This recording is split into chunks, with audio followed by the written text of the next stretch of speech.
Dude, did you know you can subscribe to onlywrestlers.com and keep in touch with your favorite wrestlers? The party never has to end.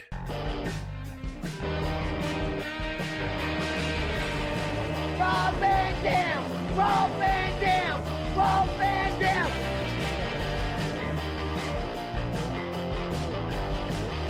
I'm Rob Van Dam.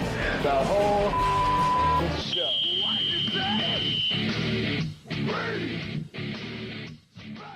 Fully, we're here. Okay. I gotta check this intro out. It's like laggy on my end all the time. But it's a Thursday night. That means it's trash night. But it also means it's one of a kind. With who? It's with RVD. Rob Van Dam. Rob, how are you doing, man? Good, dude. Happy Thursday to you. Happy Thursday. Thankful Thursday, Dominator. Yeah. Thankful for you, bro. Thanks. I'm thankful for you too, Rob. It's so nice to be here with you. It's very windy in Pittsburgh right now. Hopefully, you're setting the chaos for me. Hopefully, we'll be good for the show. If we cut out, that's the end of the show for this week because I won't have power probably. Hey, it won't be the first time. At least we're seasoned vets at this. We know what to do.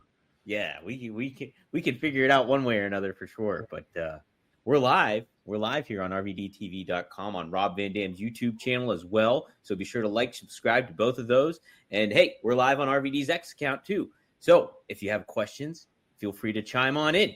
Use the super chat. That will definitely get them asked. I always try to keep my eyes peeled. But shout out to some folks in the chat here. Michael Valonio is in the house. Triple E's in the house. Scuba Steve. Cal Z, the Mafia expert, along with RVD.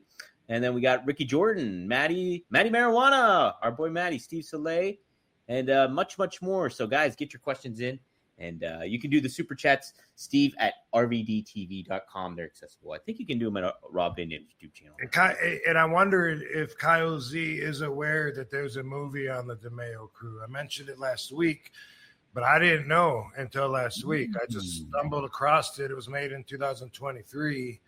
And we talked about it, but I didn't see if he responded by, I know that's where I get all my shit from, or, Yeah. Inside Man, it's called. Not the Denzel Washington 2006 movie, but Inside Man 2023, which, by the way, made by the same guy that made Mob Cops, which I'm watching right now. I'm halfway through. I was watching it in the gym before the podcast, and I'm about halfway through, and I like it. I like that guy's work. How's David Arquette in it so far?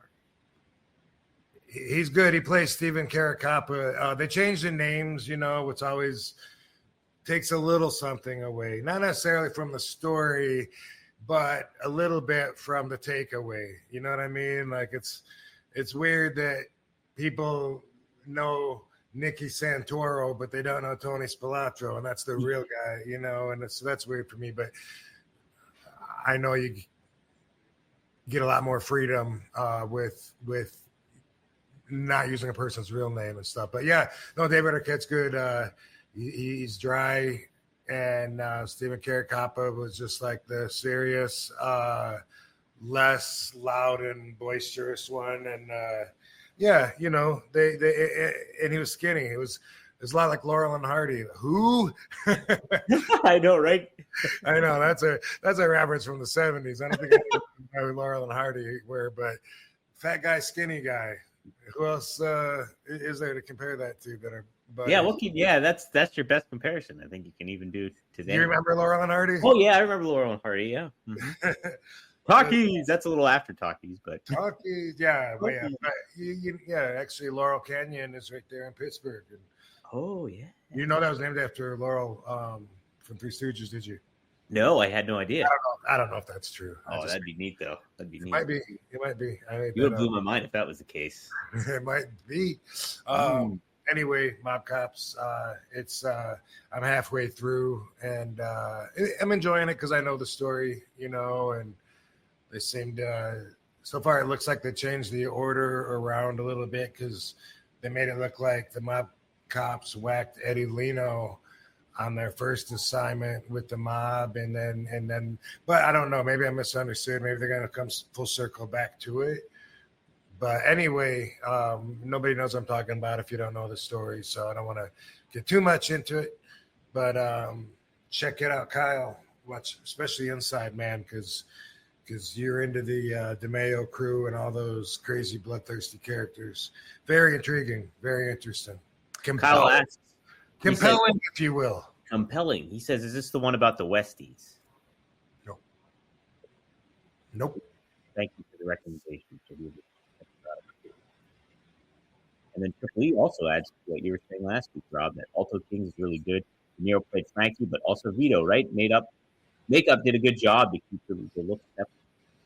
I think Makeup did a good job, and I think that Robert De Niro did a good job too, because you know you could just they were just different. Like you could tell when he's Frank or when he's Vito by what he says, by his voice, the intention behind his voice, you know, the entitlement, just everything about it.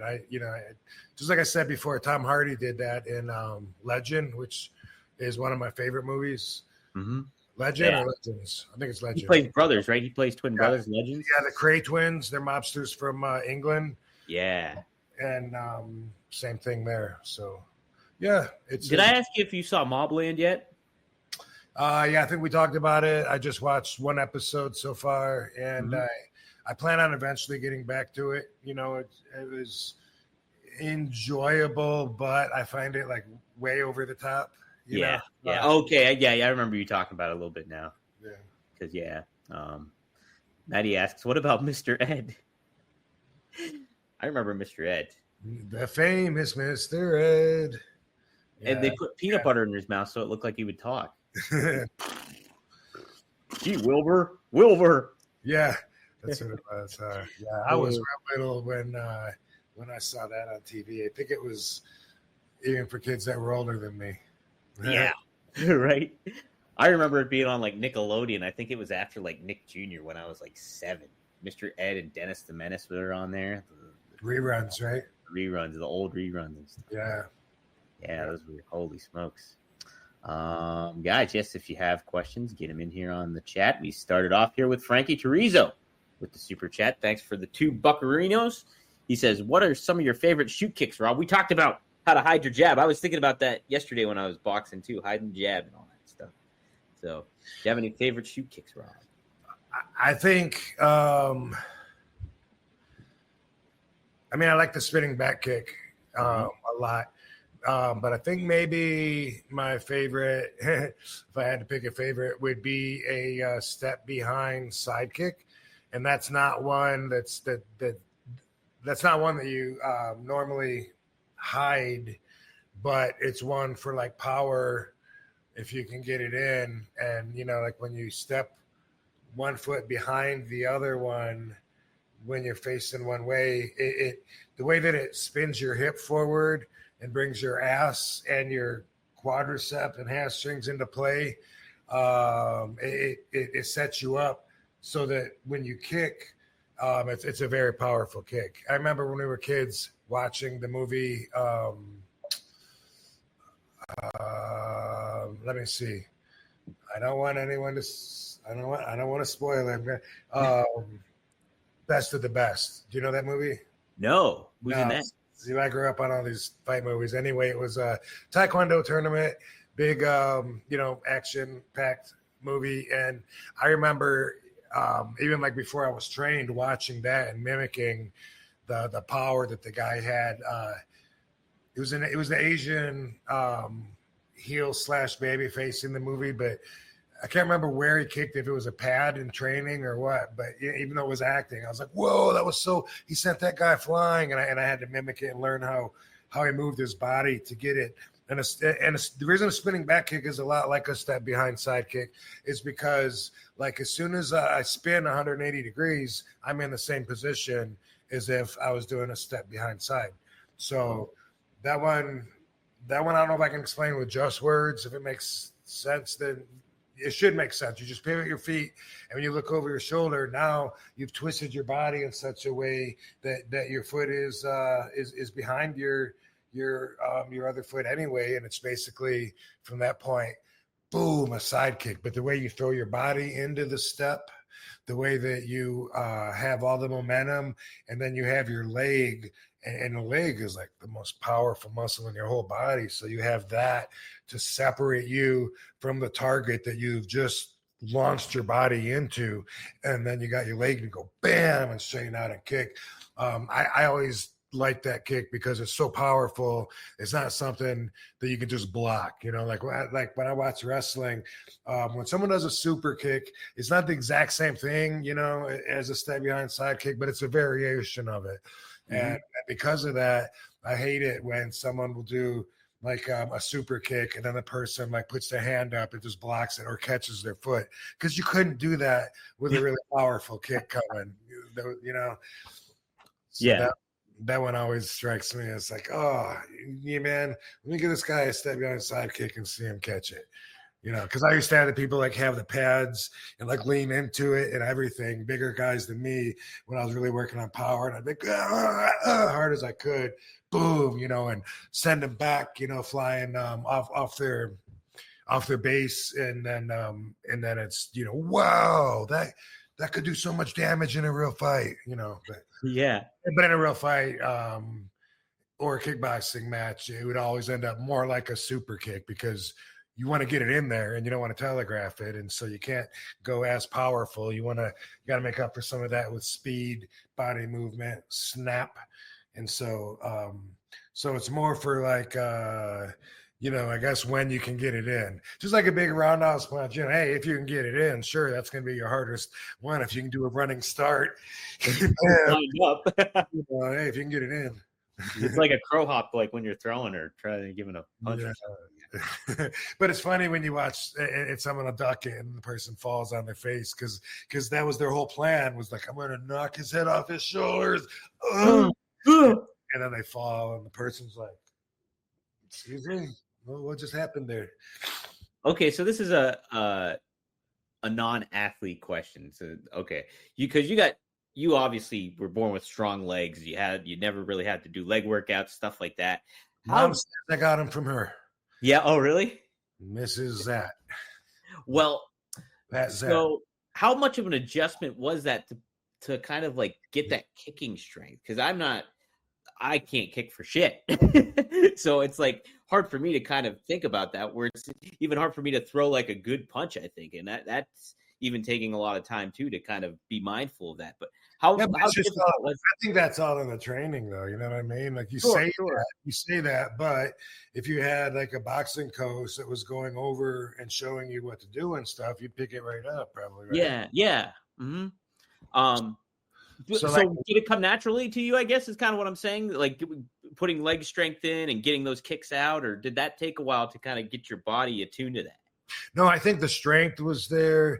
And then I was made aware early on, like I think junior in high school, I think is when I had the health and fitness class.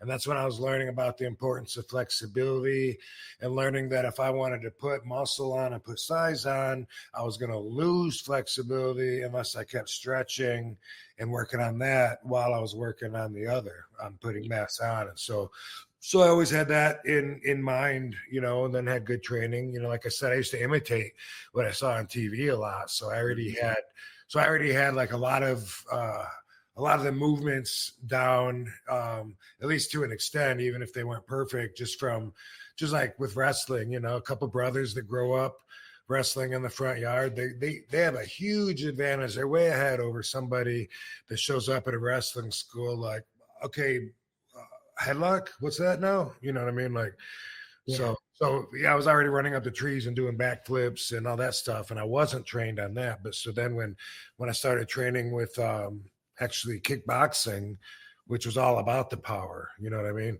Yeah. Then I started finding that I had certain gifts, certain things that were natural for me, and just like with squats, which was seems like it was roughly about the same time too, that I was lifting weights with Tom Bennett, and he was saying, man, you must have been made for squats, because that is perfect. Watching my form.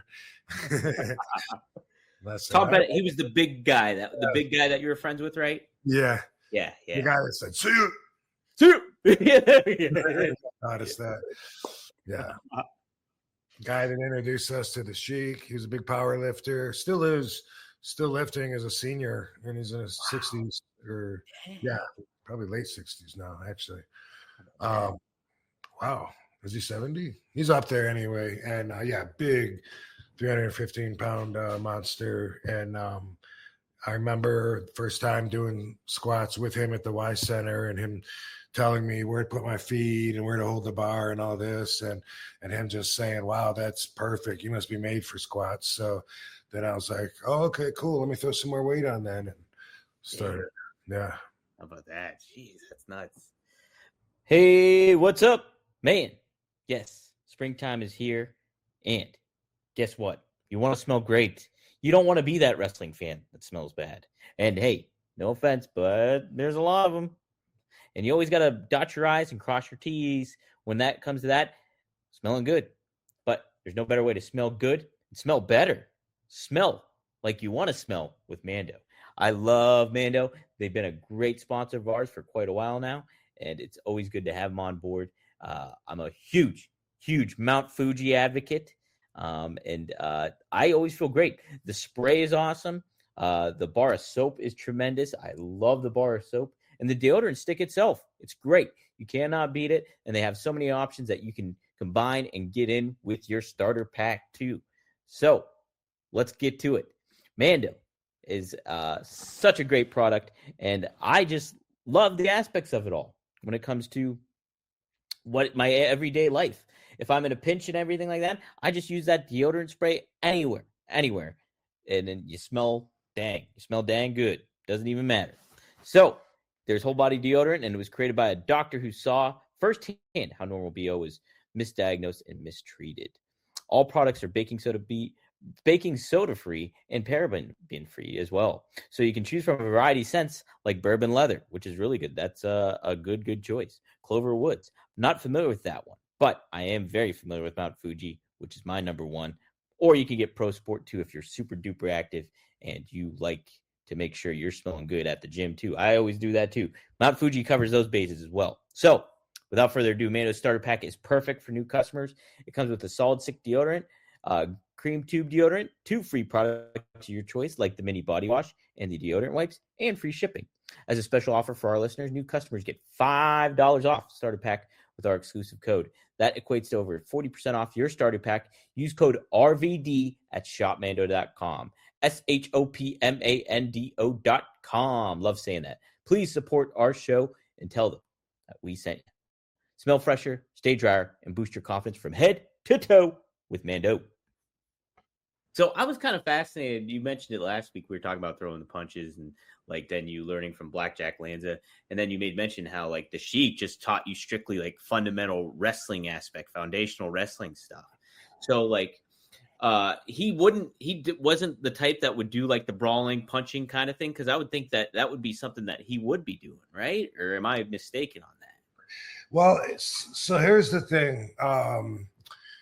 He taught us the fundamentals, but also the mindset, which I think was just as important, because we all we weren't allowed to turn it back off once we turn it on, mm-hmm. You're committed, just like him. He wasn't going to be committed to being the Sheik, and then all of a sudden in the middle of the match break character and say excuse me, sir, would you mind handing me that chair? He would.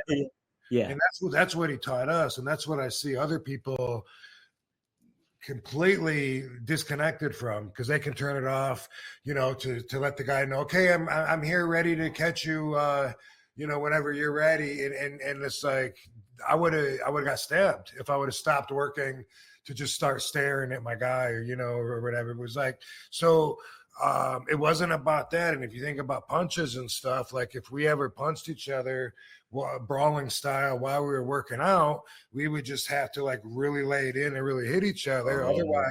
Otherwise, what's he gonna say? Because it was nowhere near like him to come over and say, here's a working punch. That wasn't it. That was not part of our training at all. Mm-hmm. You know, he would be like, you know, if we open our hand like people do, and they, you know, when they punch like that, he would say, what are you doing? Why are you smacking him? You look like a girl. You afraid you're going to hurt him? That's what I would expect to hear from him, but we didn't, of course, because there was no place for punching in what we were doing. Yeah, okay, that makes a lot more sense then. Yeah, like he's teaching you like the real aspect of Throw him down, jump on him, try and pin him. Yeah. Fucking try to pin him. Yeah, exactly. That makes plenty sense now. All right, thanks for clearing that up. Wow. Carrie, well, let me know. We'll do this one here. I know there's another super chat. Oh, this is a good question. Gem the Dawn. He's right here. She thinks you're in the garage. I opened up the garage, so she knows I'm expecting someone. Oh, okay. Gem the Dawn here. If you were a giant, what would your finishers be? If you were a giant. That's an interesting question. That's funny. If you were a tree, what kind of tree would you be? I'd be a pine tree. So I would change it probably from a frog splash, because giants don't jump off the top rope too often. They don't do spill like moonsaults. They don't do rolling thunders. Know your realm. That's what you said. Right.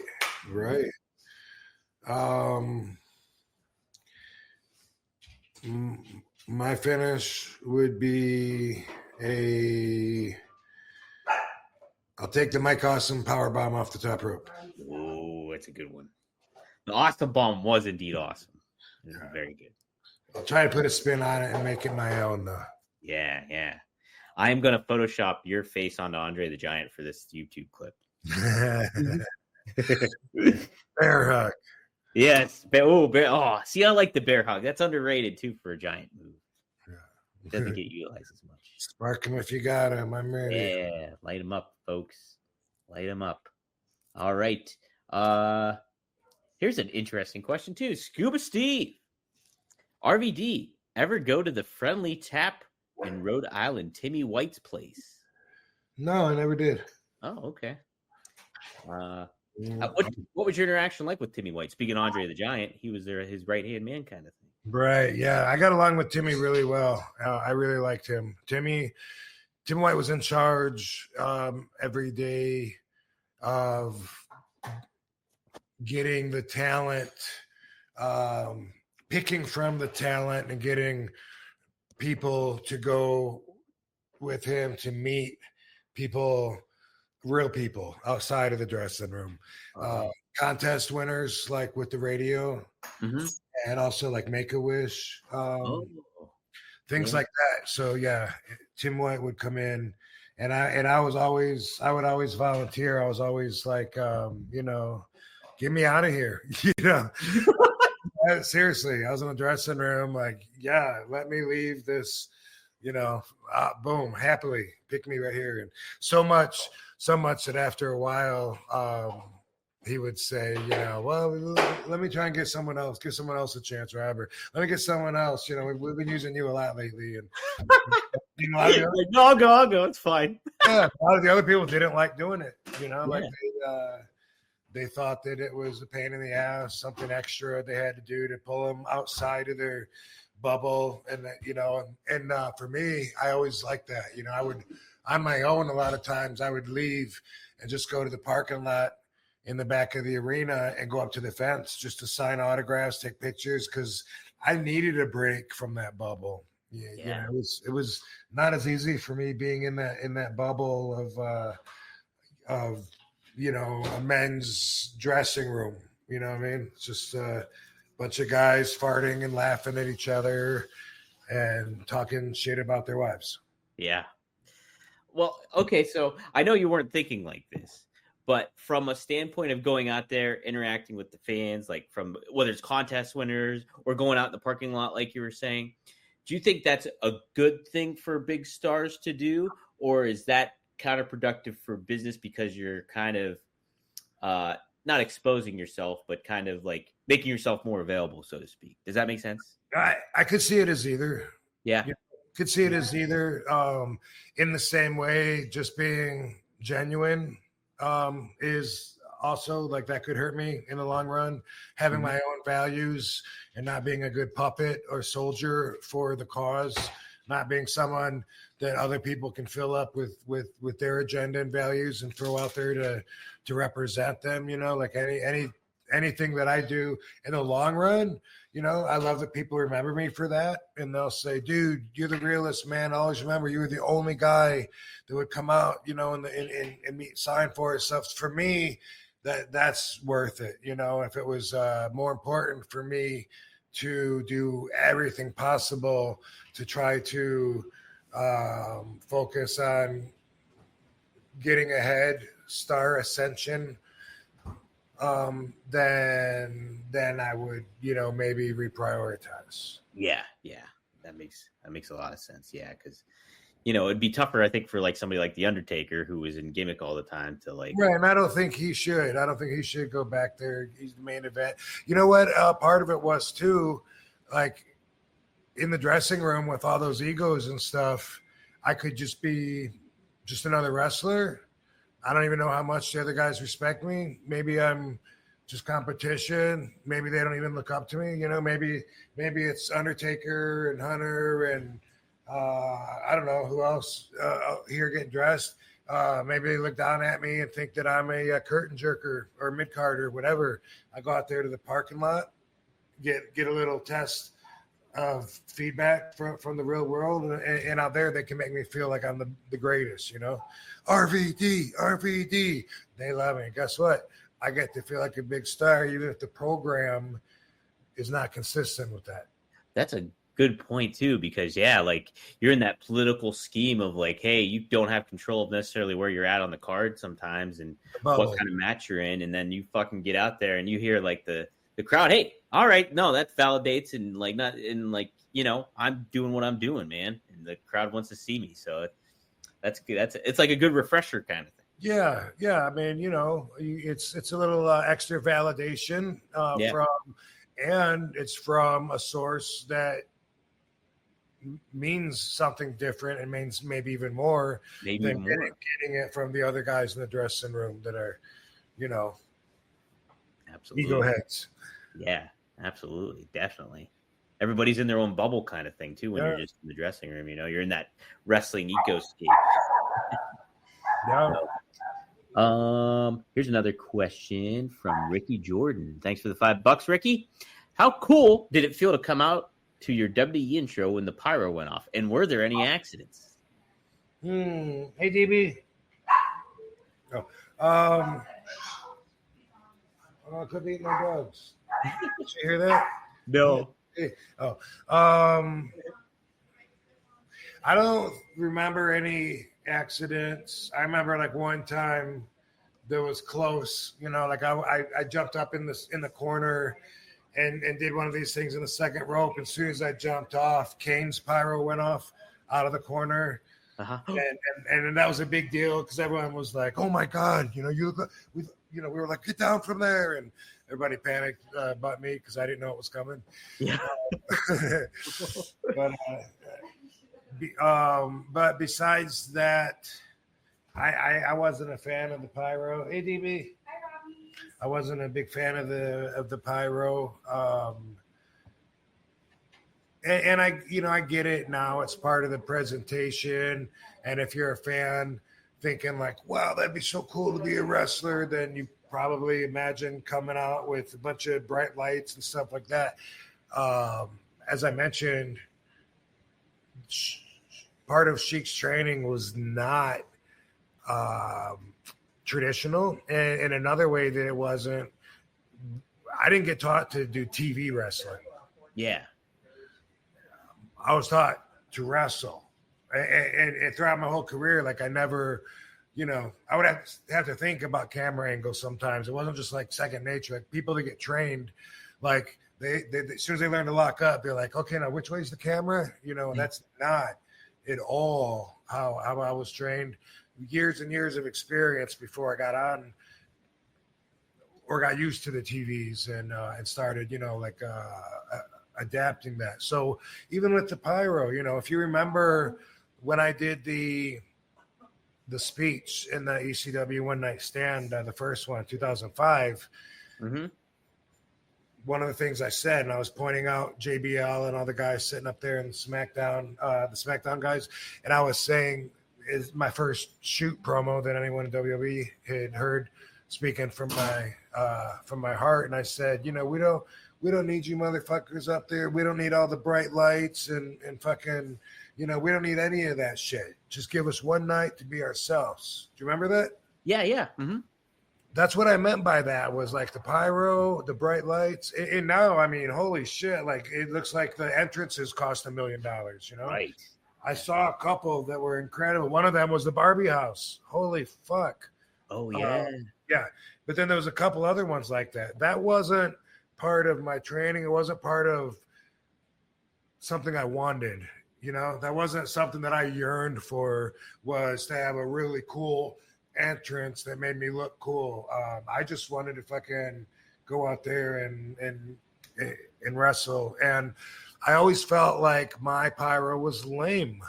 I felt like it looked like sparklers compared to everyone else, Yeah. Everyone else, big deal, whoa. And then when mine would come out, it'd be like, and it was just, it looked like sparklers that would just fall down. And it burnt my eyes. I would come through. That was a big problem a lot when I was in WWE. I would come through and I'd be like, fuck. By the time I'm getting to the ring, I'm grabbing either Lillian Garcia or sometimes it'd be, Kyoto? Sometimes it would be Kyoto. Yeah, the referee. And also the ring announcer that's Justin. Justin Roberts? Sometimes I would grab him. And it burnt so bad that I, complained about it one time. I can't remember what they did. They modified it or something to try to change it. But I always thought like that's one of the things I didn't understand was you put $10,000 into one guy's entrance and then you put $10 into another guy's entrance. How's there not supposed to be a comparison made? How's there not supposed to be, envy and competitive fucking ugly feelings about it? I never could understand that. Just like with the posters at the airport when you come in for WrestleMania and everyone's got their posters stringing down, I'd be like, there's no RVD poster. How am I supposed to just be like, oh, that's cool? I always felt like it's somebody's choice, but it never stopped. How come he's doing the commercials? How come they pick those guys to do the commercials and do the movies? And how come they never pick me? And then when I get a part on my own, they turn it down. There's always things like that. And that's where the politics are. The politics are when they have their own agenda that you can't describe with straight up business. And then decisions are made to follow that agenda that's beneath the surface. Yeah. There's so many different layers, and it's a matter of association too. It's like maybe if somebody else got a certain role, hey, we would embrace it a little bit more. But then somebody else, no, we need you for this. Or I also remember too when Batista came back, 2014, 2014 maybe it was. Either way, he was in Guardians of the Galaxy, and it was the first one of that. And it was like WrestleMania. He was part of Triple H and Randy Orton and all that stuff. But they didn't announce or promote that movie whatsoever. And then it took off like gangbusters after the fact. It became a blockbuster hit. And obviously just changed his whole career. So I always kind of consider that too when I'm thinking about the movie roles and, all that stuff coming into play too. And yeah, it's pretty wild. Even if they'd be a celebrity, which I've always been, I don't want to say disappointed, but it's always irked me a little bit when they have celebrities come in and then wrestle and then make it look like anybody can do it. Jeremy Piven comes in and does a crossbody off the top rope, and Jon Stewart, he was another one. Okay, yeah. So all of that, like, always, like, was cringy to me. But when a celebrity would come in and do something, a vignette, you know, a little skit with the wrestlers, same thing. I always wondered, like, well, how did they get picked?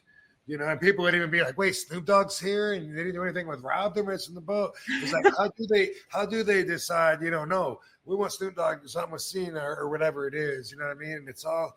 I mean, that's where politics come in, but that's something that I've never enjoyed about the business was the politics. Yo, I bet it would drive you nuts. And it's like, if you have a creative mind and you have your own ideas, and you know, it makes sense, and it also logistically makes sense. Like RVD and Snoop Dogg, and it doesn't happen. You're like, what the F? You know? Were you around when Bob Barker was the guest host? I can't remember if you. I don't think you were. I don't think. No, but I remember he was at WrestleMania one time when it was one of the first ones, like WrestleMania 2 or 3, maybe 3. Oh, really? Maybe. Oh, you might be thinking of Bob Uecker. Bob Uecker. Oh, maybe I am. Yeah, you're right. That's right. I thought it was the don't get your dogs neutered guy, but it was Mr. Baseball. He was the baseball commentator. Yep. See you, have fun. Yeah. No, that was great.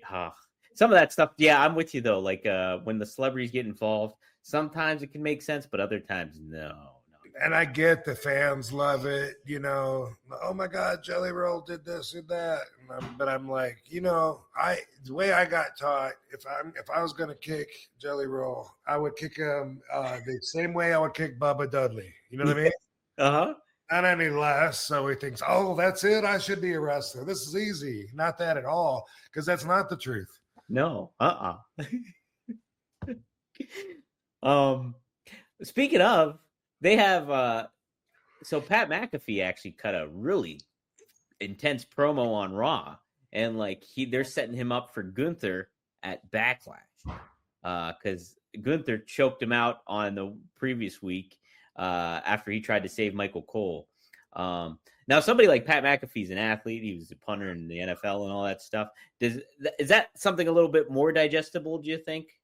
Having like a pro athlete kind of get more involved instead of like a Jeremy Piven or like a guy that's my size? Yeah, for sure. That makes it better. Yeah. For sure. Yeah. What do you think of Pat McAfee? What you've seen of him and how he handles himself in the wrestling realm? Well, he's totally into it. You know, like I was watching a clip of him commentating, and I'm realizing like he wasn't around when I was there, so he seems really new to me, but he's probably been there for so long since I've been gone, because he seems used to it. He seems like he's regular, like he's plugged in, one of the family, comfortable with making his own decisions on what he's talking about and calling and shit. So, you know, I don't have anything negative I don't know anything negative about him. He seems to be, to have a lot of passion for the industry. Otherwise, I don't know, you know, why he would do what he does. And I know he always has wrestlers on his show or whatever. So I assume that's, good synergy and good networking. Because otherwise, why would him and the brothers have anything to do with wrestling unless they're bringing in the numbers, right? Absolutely. He's big time, like, you know, and to your point, like, he's definitely like embedded into the product, because he's been on commentary for the past few years. He wrestled a little bit in NXT and stuff like that when Adam Cole was there. Okay. Yep. And he's definitely he's not as like Logan Paul smooth, but he's pretty darn good. Like, he's good. But he was also trained a little bit by Rip Rogers, I believe, too. He trained with Rip Rogers a little bit before he actually. You know, it's interesting. I never thought about it like this, but sometimes, like in wrestling video games, like retro ones, you can be like a rapper and be like in the game or something. Yeah. That's kind of like what it is, you know? Yeah. Like, no, he would be like a secret character you could unlock back in the day. Right, why not? Because you could wrestle as like Fred Durst or like Kid Rock, I remember, I think back when. Oh, I unlocked Fred Durst from Limp Bizkit. Sweet. Yeah, right. Yeah, because we were talking about putting Cypress Hill and some people in that game that's been going around for years and years and is waiting to be made. Yeah, is it? I know that wrestling basement one or whatever it is. Is that the one you're thinking of? Yeah. Have better sex with Blue Chew. Blue Chew is the original brand offering chewable tablets for better sex. And starting now, Blue Chew is offering a combo so strong it'll knock your socks off and your neighbor's socks off. Bam! You'll have to move towns with the amount of noise you'll be making. Blue Chew Max has arrived. It combines the active ingredients of Viagra and Cialis into one chewable tablet. This combo acts fast and lasts. Guys, be ready when she needs it and get your first month of Blue Chew free. Great sex is a few clicks away. Sign up at bluechew.com. Consult with one of their licensed medical providers, and once you're approved, you'll receive your prescription within days. Blue Chew tablets are made in the US of A and prepared and shipped directly to your door. The best part, it's all done online. That means no visits to the doctor's office, no awkward conversations, and no waiting in line at the pharmacy. Make life easier by getting harder and discover your options at BlueChew.com. We've got a special deal for our listeners. Try your first month of Blue Chew free when you use promo code RUMOR. Just pay $5 shipping. That's promo code RUMOR. Visit BlueChew.com for more details and important safety information. We thank Blue Chew for sponsoring the podcast. Super chat by Frankie here. Another one. Thanks for the $5. They say that if Triple H put you over in the 2002 pay-per-view title match, you would have been a permanent main eventer. What are your thoughts about all that back in 2002, Rob, when you're right in the competitive grind? I think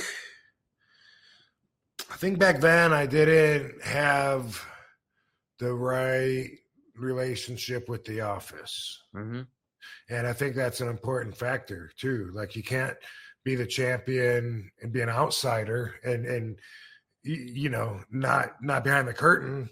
You know, it might have worked with CM Punk when he was doing his pipe bomb promos and shit. I mean, he looked like he was an anti-WWE, like an outsider guy, the way he was running his mouth and stuff. But obviously, if you were the one with the pen, you know, pushing the pen, making the decisions in the office, you wouldn't allow that. Not someone that's fucking calling you on all your shit and trying to destroy you and your product and your image. You wouldn't want them to, you wouldn't allow those guys to be, you know what, in that spot. It's got to be someone that you invest in, that you know you can trust.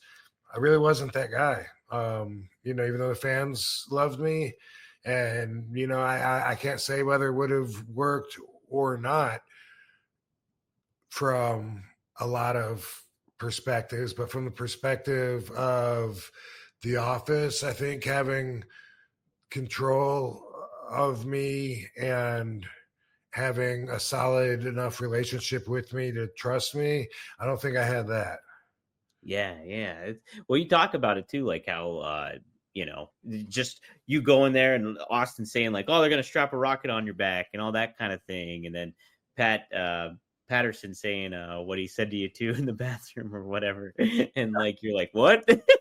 And like that kind of stuff. It's just like, yeah, it didn't necessarily, just the time frame wasn't lining up, and you know, every aspect like that. What else was I going to say about that? Yeah, that was, you're going to make a lot of money here, kid. That's like, what it was. Yeah. You say so. You say so. And you show me the money. Show me the money. That's what I meant. Another super chat. Did we get them all yet? Oh, this one is for me, I guess. Jem, Dom, what's your entrance theme slash finisher? Spark it. I'd probably do, I don't know. Maybe probably like I would do Offspring, I think, one of the Offspring songs. And then I would have, my finisher would be, I'll do the Doors, break on through the other side. And then my finisher would be a flatliner. I like the flatliner. So there we go. That could be something I could try to pull off, even though I would hurt myself. And what's the flatliner? That's where you like grab them by the front and you hook your leg around their leg and then you fall backwards. Like a Russian leg sweep? Like a reverse Russian leg sweep. Like, so his body's facing your arm. Gotcha. His face is facing your arm and you fall back. Like gotcha. Canyon did that. That was Canyon's finisher. Oh, okay. Yeah. Let's see what else we got here. Oh, something. Let me see if this makes sense. Oh, this is an interesting one. Kieran, we'll get this one. question for RVD. After your iconic match with Cena at ECW, what was your conversation like with John and Gorilla? Was he pissed or was he pleased with the match and the crowd reaction? Do you remember your conversation you had with John at all or surrounding all that? No, I don't. But I know he wasn't pissed. Yeah. How could you be, right? Right. No, it was a great match in my opinion, and we both worked really hard, and I'm pretty sure that we were both pleased with the way that it went off. But I don't remember. The wrestlers came out and they were holding me up, celebrating and shit. I doubt very much that John was waiting in Gorilla. He was probably, by the time I made it back there, he was already probably back in the dressing room. I probably had to go look for him. I don't know. Yeah. I was thinking, like, even us just talking about that and thinking about Cena win the title right now, makes me think about like Cena's all-time best matches, and that has to be up there, like top 5 at the very least. Like, if you're thinking about his most historic matches, you could definitely make an argument it's his top 3. I think even like is your match with him, because it's just so memorable that like you winning the title, the atmosphere, the situation that it was all about, and how he handled himself too. It was just like really a perfect, unique balance for that time. Yeah, it really was. And you'd have to see it to believe it, to really understand it. And of course, if you were there, that's a whole nother level. But just the way that the crowd reacted to every effort on both parts that I did, and every effort of John's as well. It was just like, it was so great. They understood the assignment. Yeah. And I think that's the neat thing too, because I remember like I think definitely tuning in. I don't know if I watched it on the squiggly lines on pay-per-view or what I did exactly. Stole it. Yeah, I could have done that too. But John, like, playing the role, like he embraced that fact that he was going to get booed and everything to that effect. And like in this hostile environment that was not his, and like still he being that baby face that's kind of like quote unquote being shoved down everybody's throat at the time. And then you're the counterculture of all that too, that fires back those fans were still really, really hungry for. It was, it was just the perfect storm of everything going together right there, I think. Yeah. Yep, absolutely. The entire landscape of the industry changed to fit that moment. Mm-hmm. Yeah, absolutely it did. It really did. Let's see.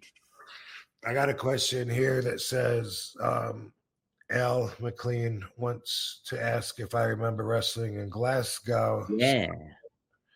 Hey, nice What job. did RVD? Hey, thanks. What did RVD think about being in Glasgow for ICW, and what was his memories from the time he spent in Scotland? Yeah. Well, it wasn't. I've wrestled in Scotland a number of times. This is cool because it was for the group right there out of Scotland, so it wasn't like I was there with WWE.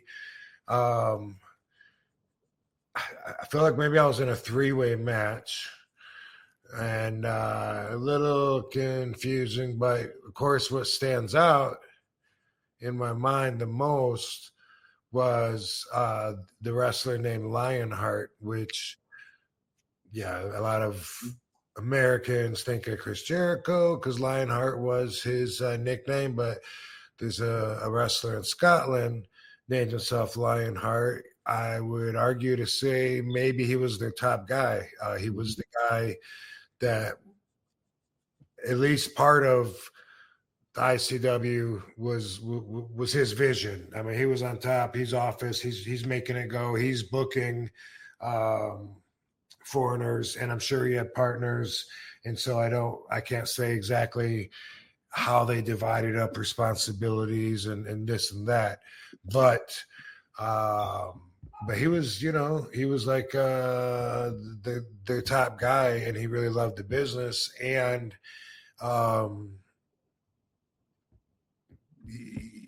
he could have went on. He could have went on and got himself a lot more worldwide fame. he was interested in coming to the States. I believe I was with TNA at the time when he asked if I knew who to talk to or to send a tape to or whatever, and told him, yeah, I'll look into it. And I hit him a message back a little while later saying, hey, I ain't forgot about you. I've just been busy, but I'll look into it. And I got one last response from him saying, no problem, I know you're busy. Something to that effect. Yeah. And then he hung himself. Yeah. Yeah. And it's always devastating, like we were just there partying with him. Katie was there. I remember we were all in this nightclub office building, after the matches. There was another American there. I'm not sure who, but I guess it doesn't really matter. But I just remember afterwards, like they were so happy with the way the show went off and with the way the company was doing things, and I did meet his business partners and stuff, of course. And that was the last time I saw him. And I just, it was,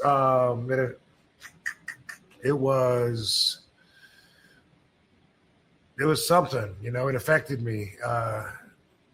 It was effective to see. I had no idea what it was about, Mm-hmm. I still don't know if it was, but obviously I'm going to guess he was depressed. Depression changes your perspective into a state of mind that's not very positive when some things that aren't very positive or productive seem like a good idea sometimes, Yeah. It's brain chemistry. I always say this, it's brain chemistry. Brain chemistry controls our emotions. Sometimes it's off. Sometimes we need a little help, whatever. But that's what I'll always think of when I think of ICW or wrestling in Scotland. He left an impression on me. I talked to him a lot. I worked with him a couple times, I believe, and I think it was shortly after that, or it might even been before, but it seems like it was somewhere around that time that Triple H made an appearance there.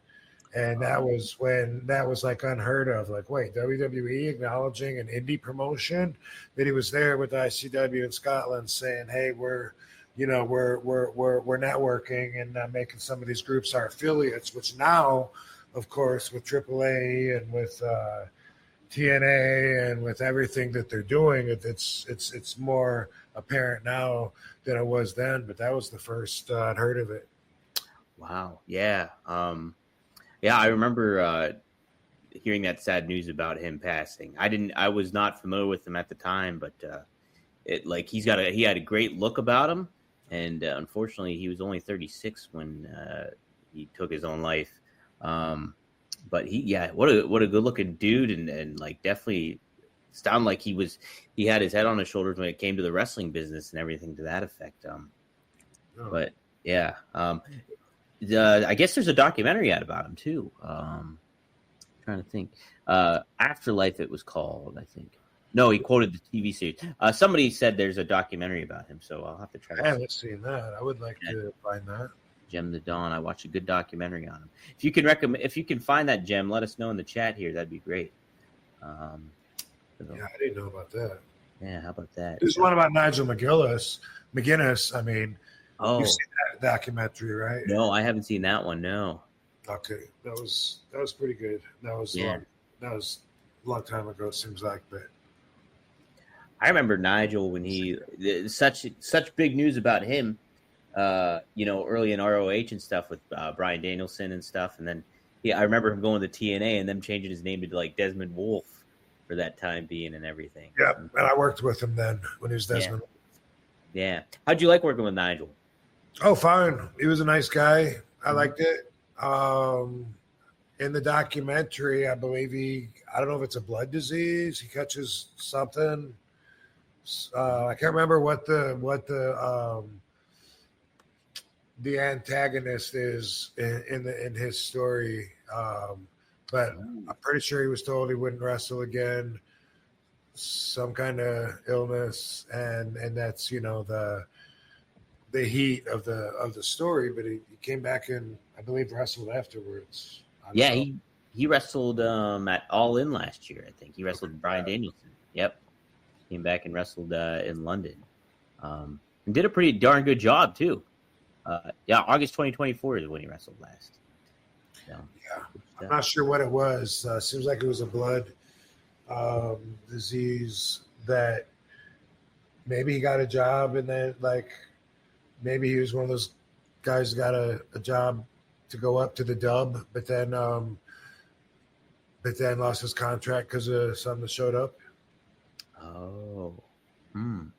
Well, Not a Garage says Nigel caught hepatitis C from a piece of shit at an indie show. Someone I won't mention. It isn't worth mentioning. That's what he says. Okay, so yeah, similar to what's his face in Canada, right? From Hannibal. Yeah, similar story. Sounds like. Yeah, with Abdullah, right? I think that was the story about that. Yeah. So, dang, crazy stuff. Let's see. You're welcome. Two wrestlers. I saw a picture yesterday. It was Cactus Jack and somebody, but their whole they were just covered in crimson mask, right? Both so red and bloody. Maybe Terry Funk or whatever. Yeah. I just said to Katie, how healthy can that be? You know what I mean? Especially with certain wrestlers that are out banging rats every night. They're shooting needles. Hey, let's bleed all over each other. Let's all bleed on each other. It doesn't matter. Bleed in my mouth. Oh, man. Ugh. Plus, I can imagine just getting it in your eyes would just be rough, I think, too. Ugh. Oh, look, this is an interesting question. Alex K. Rob, is Katie ever going to look into wrestling training? Training people, I think he means? Would that be something she'd be interested in, you think? I have no idea. I don't know. I think she's I don't know. I don't think she never talks about it. You know what I mean? She's still we're all still learning, but she's at a stage, where she's still pulling it together and more comfortable every match, it seems like. And I don't, not that she couldn't have something to pass on, but I don't know. Yeah, interesting. Yeah. All right. Let's see. Something I wanted to bring up to you. This kind of ties into some other stuff here. Let me get the research paper out here. Oh, that's the wrong one. Read that. RBD research. Dang it, I gotta type it in. Bear with me a second. All right. Here we go. This is kind of what we talked about a little bit in a roundabout way.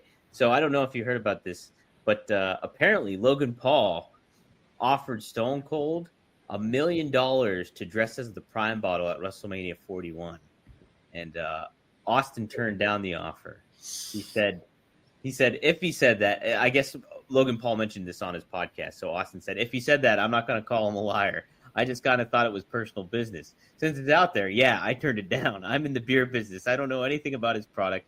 I don't know how the ingredients in it, if it's good, if it's bad or whatever. It wasn't my thing. Yeah, I turned it down because I wasn't into it. It's no disrespect to him and his product. It's not my gimmick. He's doing really well. He's hustling and going and getting it. It's more power to him. It wasn't a great fit for Steve Austin. Rob, would you do something like wear a Prime bottle, dress up as a Prime bottle for $1 million at WrestleMania? Yeah, call me. I just need my arms. I need space to pull my arms out. Be a cool looking bottle. Yeah, it'd be one cool. Imagine giving a Van Terminator in that one. Yeah. Split-legged moonsault as a Prime bottle. That'd be great. Yeah. Oh, yeah. Gem the Dawn. So you kind of mentioned a little bit of like waiting for that spot, like a spot, and how like that takes you out of it and all that stuff. Jim the Don brings this up. Did you guys see that TNA spot where the guy jumped off the height of a Hell in a Cell and nobody caught him? Did you see that, Rob? Yeah, I did. I saw it, and also, was it Ricky Starks or who did the? It's like Leon Slater was the guy that leaped off of it. Oh, yeah. Off. I don't know why I thought that. Well, yeah. Ricky Starks is in NXT, so this was the TNA Rebellion pay-per-view that this happened at. But I could see how you could kind of mix them up because they do look a little similar, like just by. Okay. Mm-hmm. And I think I heard someone else say that because I saw a couple of YouTube videos talking about it. One Steve of them, Richards? Yeah, saw that one. Mm-hmm. Saw that one.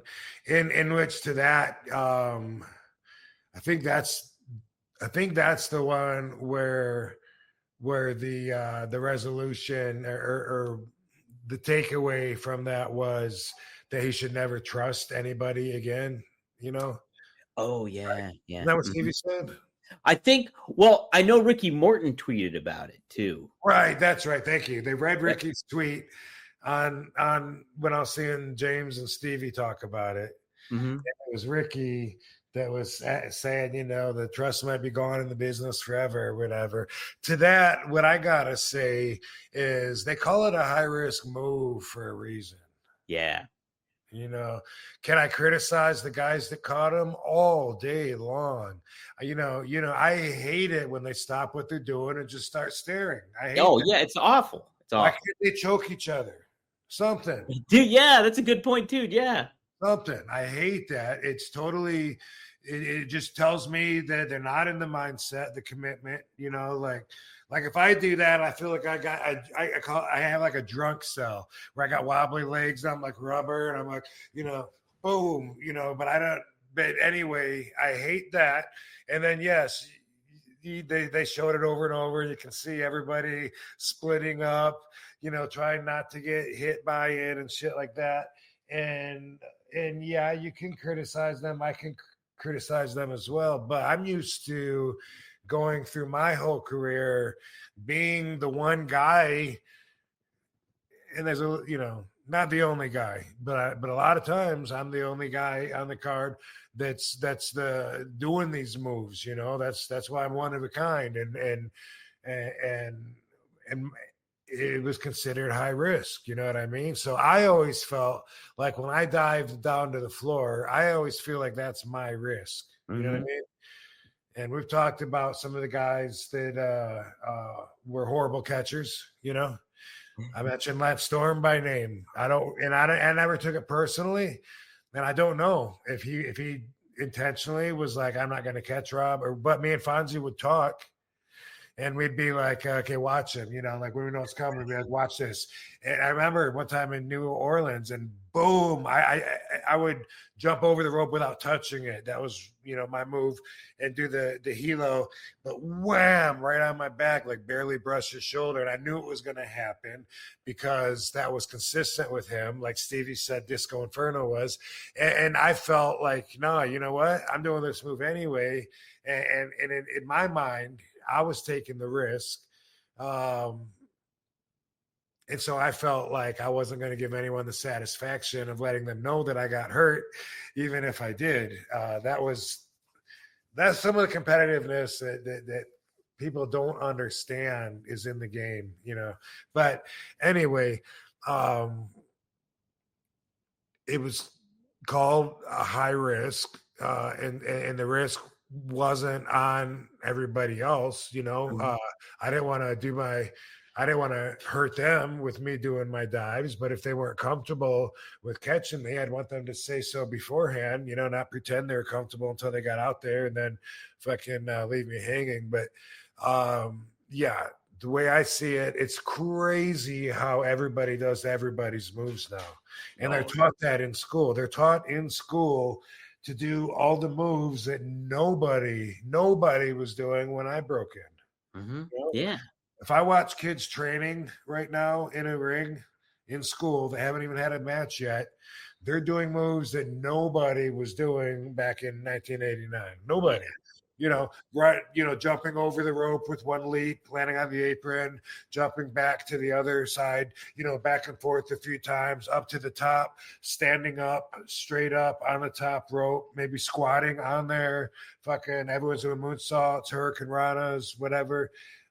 It's crazy that they're taught those moves instead of the basics now, instead of the foundation of wrestling and grabbing the guy, headlock, reversal, go behind, armbar. They taught that instead, and because of that, I guess they're taught that they're supposed to be able to trust everyone else to be able to do their same shit, and that's not a luxury that I ever had. Yeah. Do you think that is a luxury though, or is that like because you missing? I mean, obviously it's a trust business where you got to trust one another to do it, but like you learning the foundation just seems so much more important because then later on you can learn the trust aspect of that all when you're doing the high flying stuff a little bit. Or am I off base with that? I think.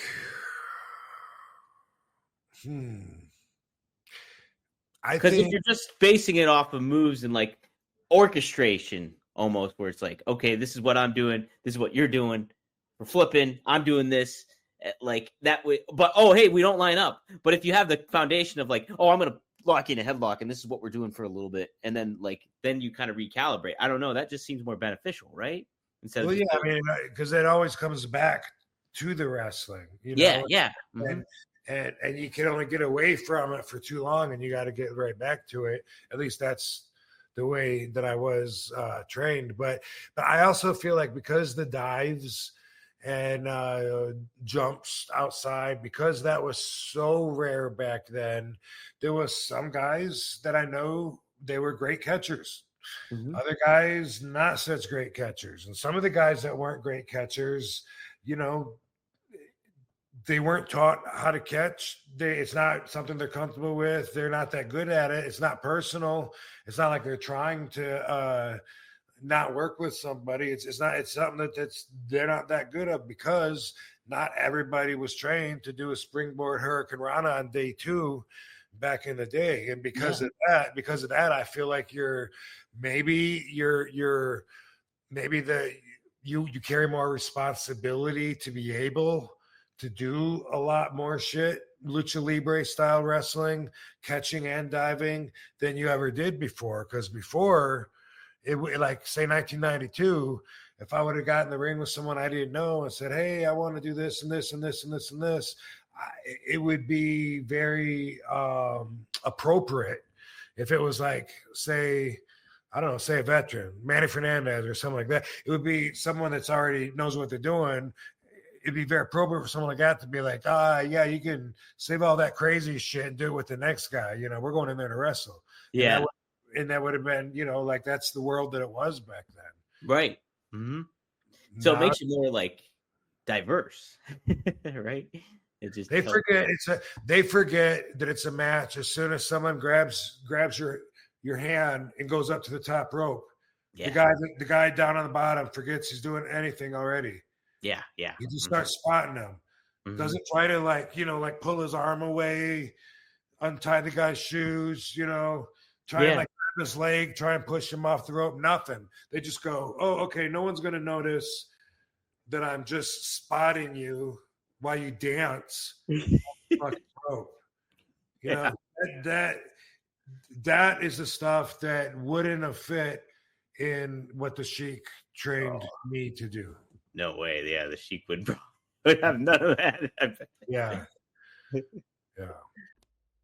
Yo, Rob, we're going to take a quick time out just to say that this week's episode of One of a Kind with RVD is presented by Get Blitzed. Get Blitzed Lit Aid Nano-Infused THC Syrup is a premium cannabis-infused syrup formulated with nanotechnology for fast-acting effects. And that advanced nanotechnology formulation allows for quicker onset and enhanced potency compared to regular THC syrup. It's Delta-9 and legal in all 50 states, every single one. And you have several syrups to choose from Blue Raz to Key Lime Pie to Pina Colada to Tiger's Blood to Cherry to Grape. Just head to get-blitz.com, Use promo code RVD and get 15% off your whole order. Could be a bottle, could be a bundle, your choice. But yes, head to get-blitz.com, use promo code RVD, and it is by Mickey Ray Sinatra and Courtney. Take a look. Head to get-blitz.com, promo code RVD, get 15% off. It's one of a kind, baby. Jeez. Yeah, it's an interesting conversation always. Ricky Jordan, thanks for the $5. Have you ever had to quit it smoking for a drug test or other reason? And do you take tolerance breaks? I don't usually take tolerance breaks on purpose.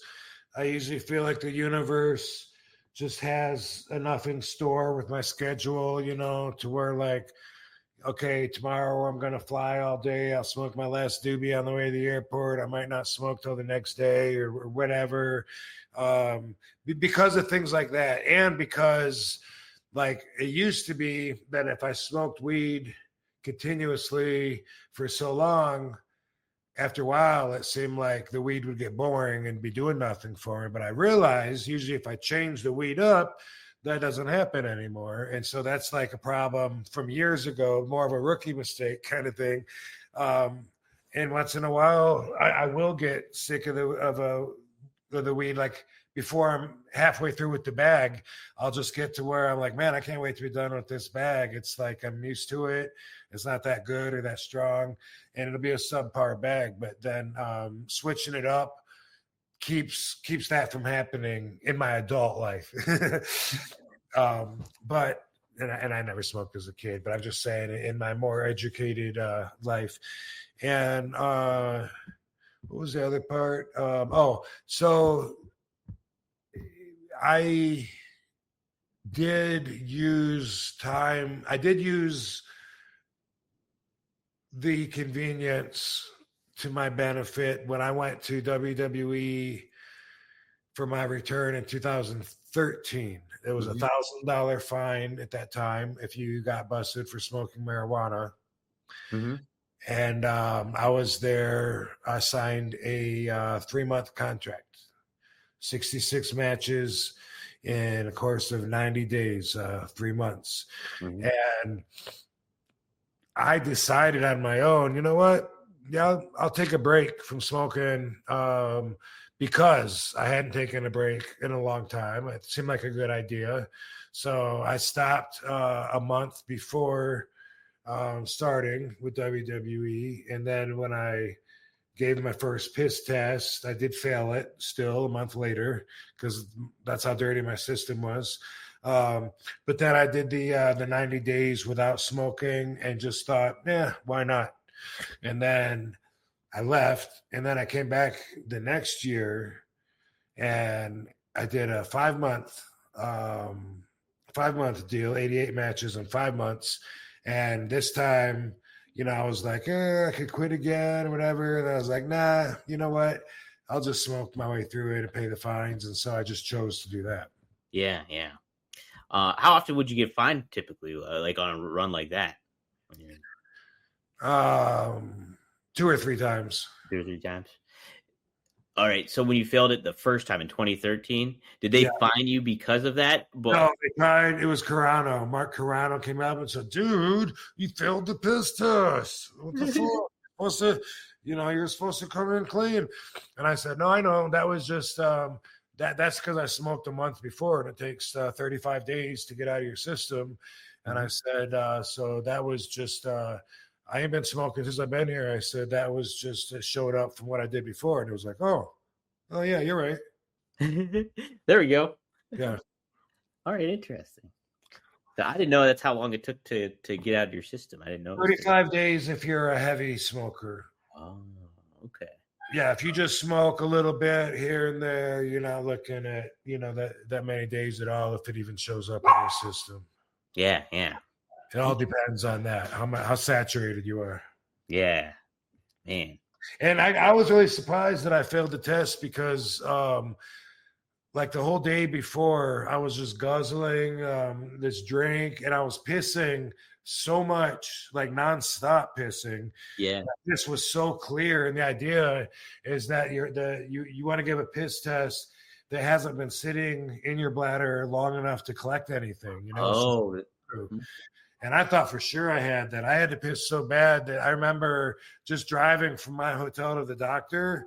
I had to piss immediately in the parking lot outside of my car. I couldn't even wait to get in there. I had to pee so bad because I had myself, on that system, and I still failed it. Dang it. That's crazy. Yeah. Mm-hmm.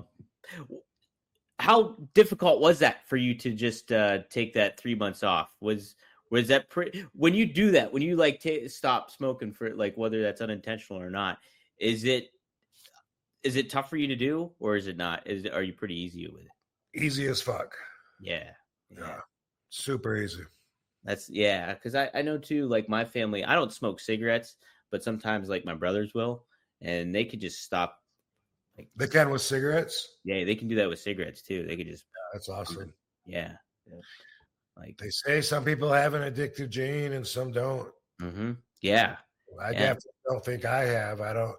Neither of my parents seem to be addicted to anything. And I smoke because I love it. And then if I choose not to, it's always that easy. And it's been that long since 2013 since I've taken like that much off. But every once in a while, I will just like either I'll get bored of it, or once in a while I'll go, you know what? It sounds weird, I know, but I don't even feel like smoking. And sometimes I'll take like a weekend off or something. Not a lot, but this year it's probably happened like at least twice, and it's like it's just so easy, for me that like when I do smoke, it's not like, oh my God, I missed you so bad. It's not like that at all. It's just like, you know what, I enjoy it, and it would be good to smoke, and lift my spirits and get my vibration up. Boom, let's roll a doobie. Yeah. I get that way with coffee, where it's like I'll drink some coffee, like, and I always like coffee in the morning and stuff like that. But then I'll be at a time where like, I'm just kind of not feeling it. I'll just like not drink coffee today. Yeah, same. I drink. I love coffee too. But once in a while I'll be like, I'll just take a break today. Yeah, give me a black tea or something. I don't know. Maddie asks philosophical. One thing that to add to that, I was surprised that I didn't feel a lot more different not smoking, because I've been smoking consistently for so long, and then taking 4 months off. Certain things that I expected to feel different about, like my amount of energy, I was amazed to realize I didn't feel like I had a lot more energy. Yeah. I didn't feel like I stressed out a whole lot either more, which I thought that I would. But I actually felt like I was more conscious of bigger, longer lists than I normally would be, and I didn't really like that. That wasn't like it could be a pro or a con, Yeah. So you kind of overthought things a little bit more, you think, when you're I think I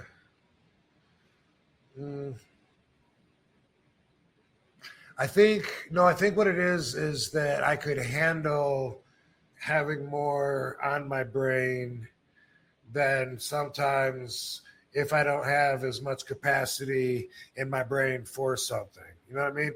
Like if I'm going to give you a list of 10 things and tell you, remember these 10 things, if you're smoking a lot and shit, it might be normal for you to remember 2 of them. And then you might be thinking like, fuck, that's right, I got these 10 things I got to remember. And then it becomes like a stressor, because you're like, wait, I know I got 3 of them. Like, fuck, what is it? There's 4. And almost like it makes you think that you have a lot more work than you actually do. Whereas if you weren't smoking, maybe you remember the 10 things. It doesn't stress you out. And so you're not even thinking that like, oh my God, you're just thinking, oh yeah, those 10 things, here they are. Boom, boom, boom, boom, boom, boom, boom. Yeah. So not that I seemed to have more clarity, but it seemed like like I could hold on to more information at a time. Yeah. That makes sense too. Mm-hmm. Yeah. Man, I didn't feel like any more energetic. You know, I thought like everything that I wanted to blame on the weed, you know, like, oh, I'd be working out more, or I'd be working on my book, or I'd be out enjoying this. But instead, I felt like just as tired, you know, on that schedule, that monotonous schedule that we were on, just the same as if I was still smoking. If you were still smoking, yeah. Yeah. All right. Philosophical question. What if Dominican Republic was filled with Dom clones? Says Maddie. It might be. I've never been. I've never been. Maybe if so, I hope they're really good baseball players because the Dominican Republic's known for that. That's where tourists were dying though a couple of years ago, like at the hotels and shit. Oh, really? Oh, shit. Yeah. You never been to the Dominican Republic? Puerto Rico isn't part of Dominican Republic, right? Because it's one of our I don't think so. territories. Is Dominican Republic one of our territories or no? No, I don't think so. I don't believe I've been there, but I think it's right by Jamaica, right? Yeah, I think it's pretty close at least. And by Bahamas. Like I can see it on a map. I don't think I've been there. Yeah. I'd like to go though. Go. Yeah, go. I should.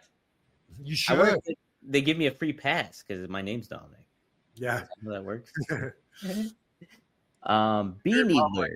And the Republic is like a bunch of stormtroopers that are all dumb. That's all me. Oh my god. They'd be the most disorganized stormtroopers of all time.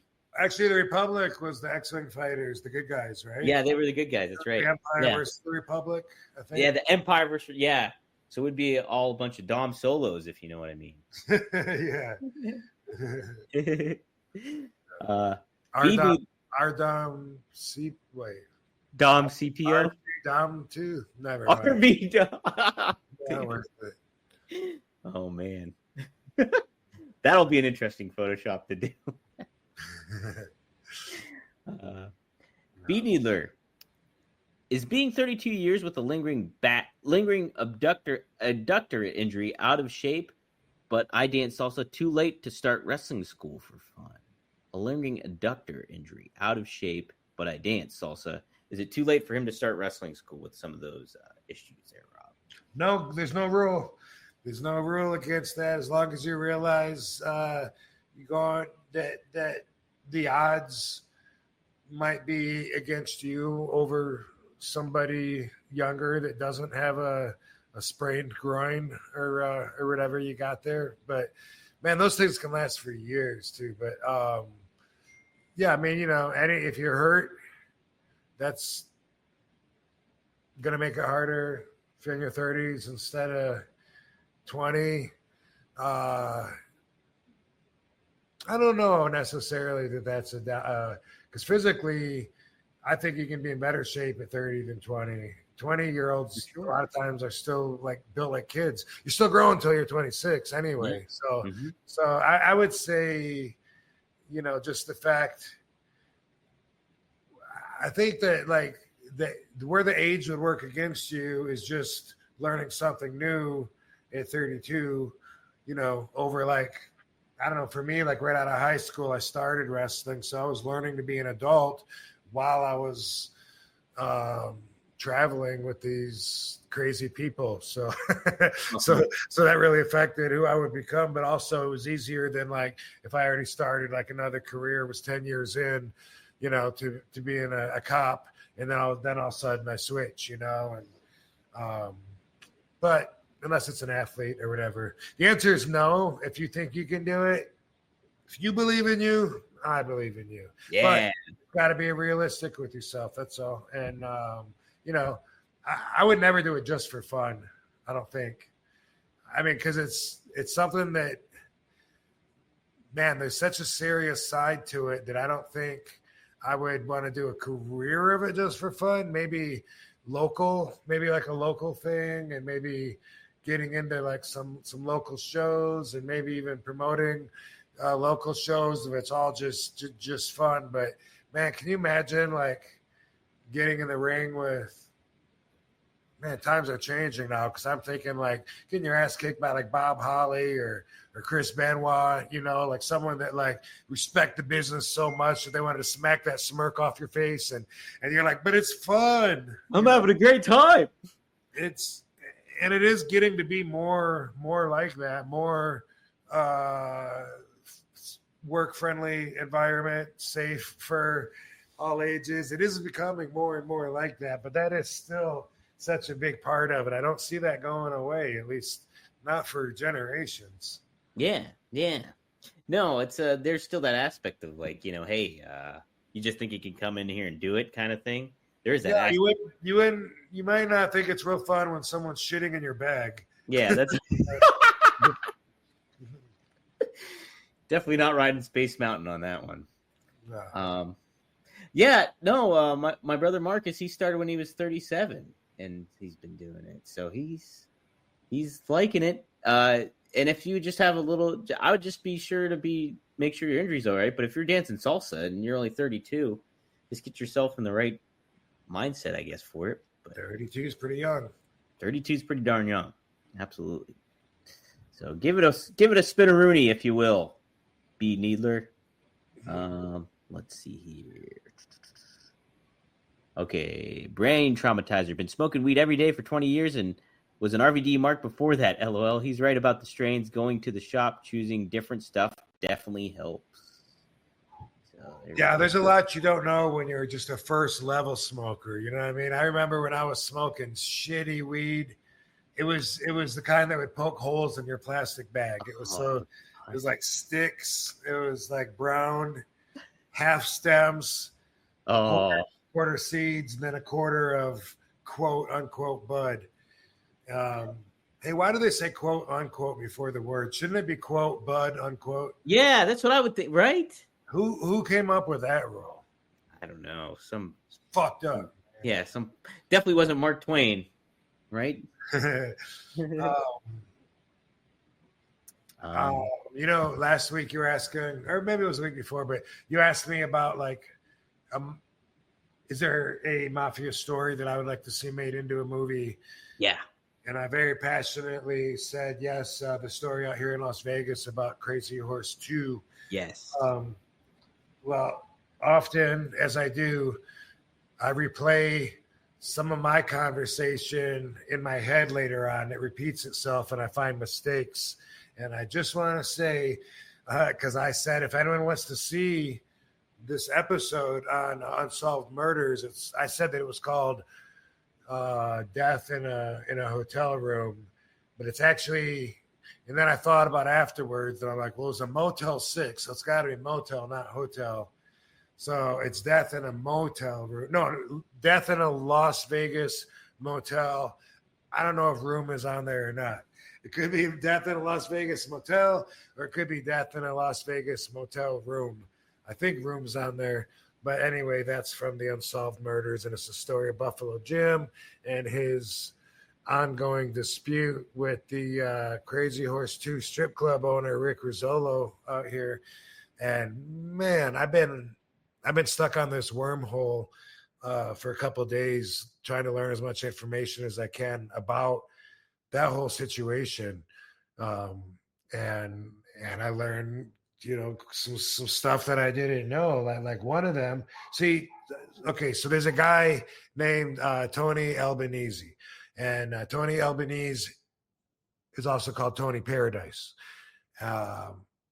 He works with the mob. He's a mobster, and he has a bunch of massage parlors, strip clubs in Southern California. He wants to move into Vegas, and he starts doing that. And he has a place in a strip mall out here on Flamingo and Paradise, and he buys the place and calls it the Crazy Horse, and it's a strip club. And he bought that in fucking 1977.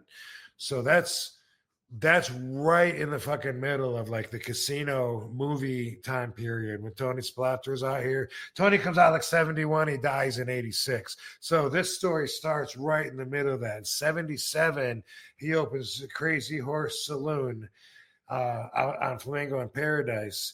And then the very next year in 78, he acquires this other property off of Sahara and Industrial Boulevard. The owner dies, Billy Joel. It was called Billy Joel's. It was a discotheque. He buys that, calls it Billy Joel's Crazy Horse 2. And this place stayed there from fucking 1978 until 2022 when they just fucking tore it down. What? Yeah. Isn't that amazing? Holy shit. Fucking amazing. So he owns it in 1978. And then it seems to be Tony Spilotro and his enforcers muscling in on the sex industry. And fucking Tony Paradise is killed. He's missing first. And this is 1981. They find his head out in the desert by a town called Needles. And they mention it in the movie Casino. I hear this guy, they found his head out in the desert. You know anything about that? I heard something about it. Something like that. I'm paraphrasing. Yeah. That was Tony Paradise. And then a temporary guy ran the Crazy Horse 2. And then Rick Rizzolo's dad, Bart Rizzolo, bought it, and Rick ran it. And then Rick ended up acquiring the majority interest. But this was way the fuck back in like the mid 80s, and then maybe 88 when Rick took over. And then he owned that thing and fucking ran it like with the mob, like way up. Like I say, it finally, like 2006, he was told to sell it. He was running it while it was for sale, and there was a bunch of buys that almost went through. People that were supposed to buy it, yeah, I'll give you $30 million for it, and then they would fall through or whatever, and that kept dragging on and on and on. And then I think it was 2016, homeless people apparently started a fire and it burnt part of it, and there was another fire, and then in 22 they finally raised it and destroyed it. But man, what a crazy story! All the lawsuits from customers that got beat up and were one guy died. One guy that beat him up and broke his neck, and he died. And when Rick Rizzolo would go to court over these things, who would represent him but Oscar Goodman? Oh, yeah. Oscar Goodman, who was our mayor and who was the lawyer for Tony Spilotro, played himself in Casino, and he represented a lot of the mobsters, and he represented Rick Rizzolo and got him out of a lot of trouble, got him variances in the codes when he wanted to expand the club. So when he bought it, it had 1,600 square feet, and he went from 1,600 to 26,000 square feet, and it was just like the biggest, hottest strip club in Vegas for a while, and all the celebrities went there. Jenna Jameson worked there for a minute. Holy shit! I told you Godfather worked there, and he knew all the guys. He was right there during that time. Another name popped up today: Gorgeous George, the girl. Oh, the girl. Okay, wow. Yeah. Apparently, yeah. Somebody I was reading a comments on one of the things that was posted from years ago, and somebody said in there that they met Gorgeous George in there, and that she was I guess working there or friends with the people that the staff or whatever, the way that it was mentioned. So someone else, I want to pick her head now when I get a chance.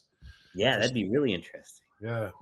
So okay, so if you were to do the sequel and they made you the executive producer, and they're like, Rob, we need one main character that it focuses and surrounds around, would it be Rick Rizzolo?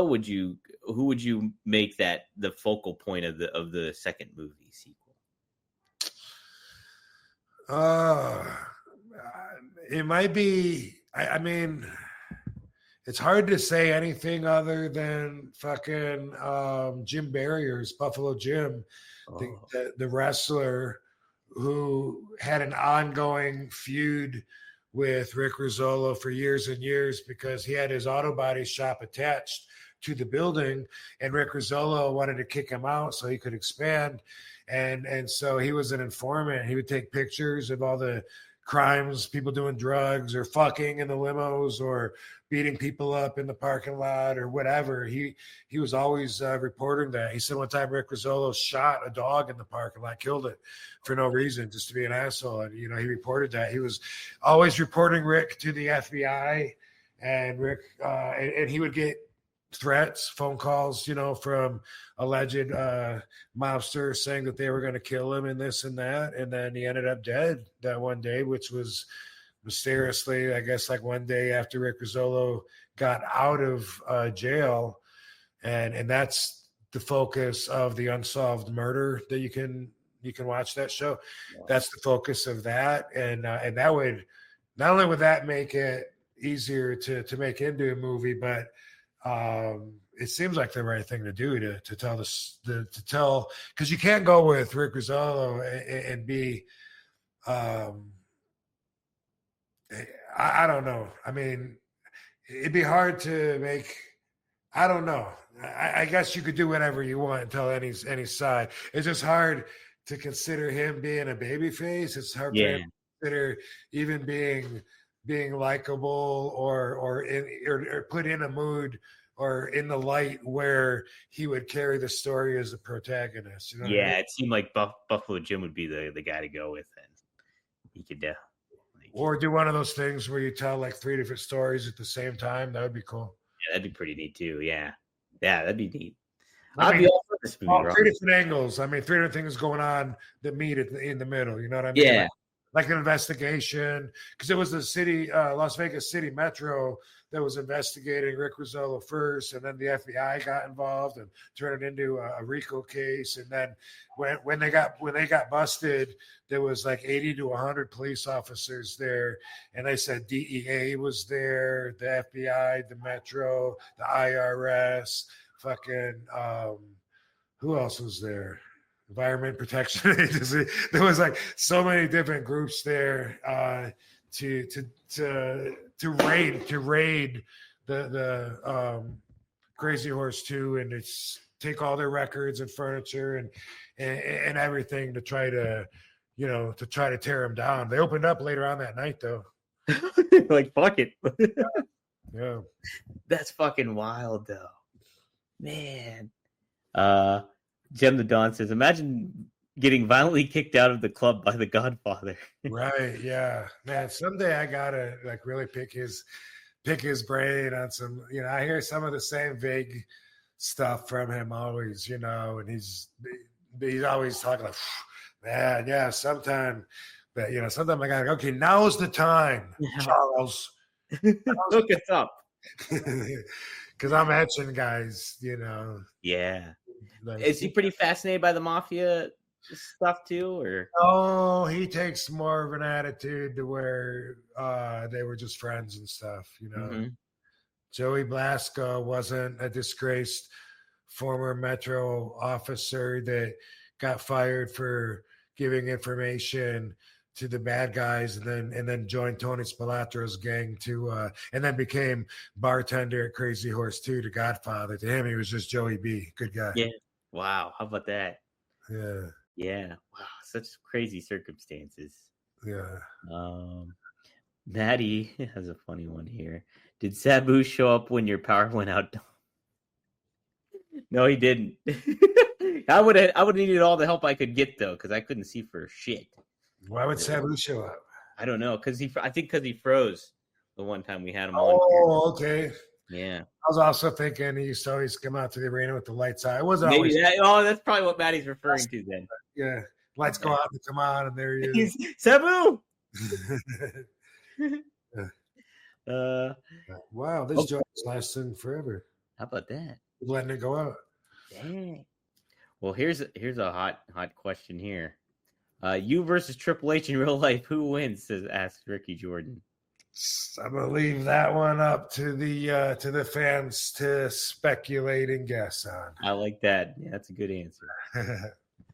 Frankie Turizo with the $2. Do you collect knives or other weapons? What kinds, if so? Yeah, I used to have more of a collection, and then when I moved, I got rid of a bunch of stuff. But I do still have like some knives and swords, and I like it enough to where like it catches my eye if I'm at somewhere. It's usually like flea market-y stuff where they have like booths that have all the cool stuff. There used to be a place in Hollywood I went to that was near the studio when I was doing T Radio V and doing Rob Van Dam live at the studio. almost across the street. It was on Santa Monica and Vine.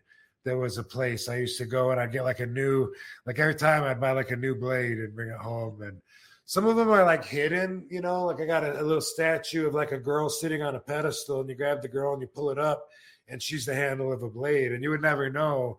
And I used to think it was cool to just have stuff like that all around my house to grab, and scare people, scare my friends if they were coming over at the same time. But, what do you say now, motherfucker? They're like, don't do that, Rob. Come on. Oh, hey. But so, yeah, I have a lot of the stuff that from then. I'm not really sure what all I got rid of, but I mean, I'm looking at I have a sword above my sliding door. I think that girl is over there. I see her, the girl that I was talking about in the pedestals in the fireplace. And then around the corner in the TV room, I have a blade hanging on the wall right there within reach. And same thing in my office back here. And then upstairs in the bedroom, I got a couple in the bedroom too, including a hand grip that's got blades, coming out of it. That shit was cool, but also I kind of like having it placed conveniently, like feeling like, in case of glass, in case emergency break glass, that kind of thing. Yeah. Is that your scary letter opener you're talking about? Yeah, actually, they all are. Anytime I open a letter, I'm using one of those things. Just like when you're unboxing stuff, you're like, I'm like, cut away from you, Rob. Exactly. Jeez.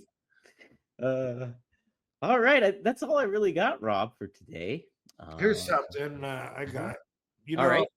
Okay. This is the value talk. Ooh.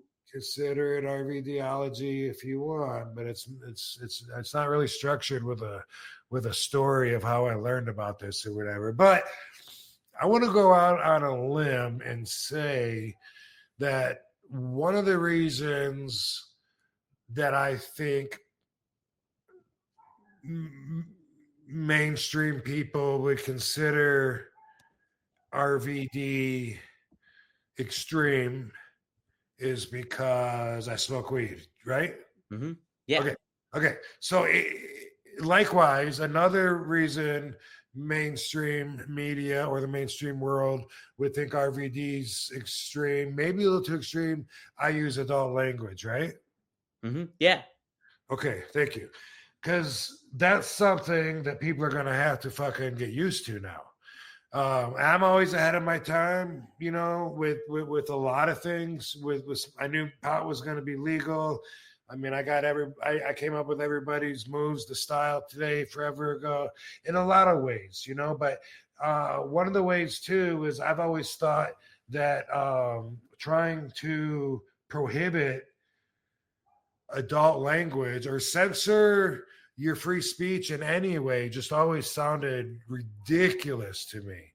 Not if you're in school. If you're like, okay, this is elementary school, you're not allowed to swear, you'll get in trouble. Okay, whatever. I mean, I'm not even sure I agree with that, but okay, whatever.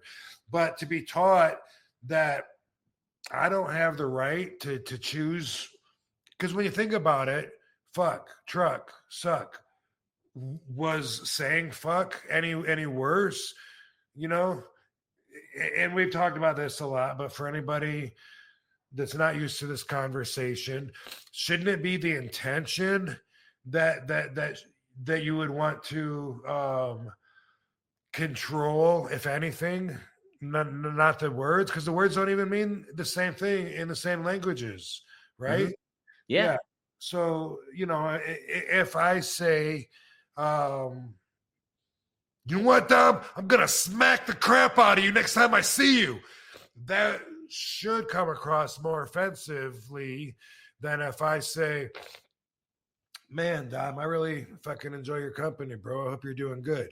Now, the first one should come across more offensively, but I didn't swear. And that's one of the reasons it's not made sense to me. Using common sense, it should be the intention, if anything, but also you should not have control over the intention of what I say either. And you don't. We have free speech. It's the First Amendment. But I know that a lot of people think that one of my lesser qualities is vulgarity. And I get that. But it's real world talk to me. I don't have much of a filter when I'm being myself, and I'm not purposely catering towards children or something like that. But now that Raw is on Netflix, they're able to swear. Now what? Now kids are going to learn it's not just those extreme wrestlers from ECW that use the F word, ECF and W. Now they're going to learn all the other wrestlers swear too, because I'm seeing it. They're allowed to say that on Netflix. And guess what? That's going to normalize it. So I just want to point that out.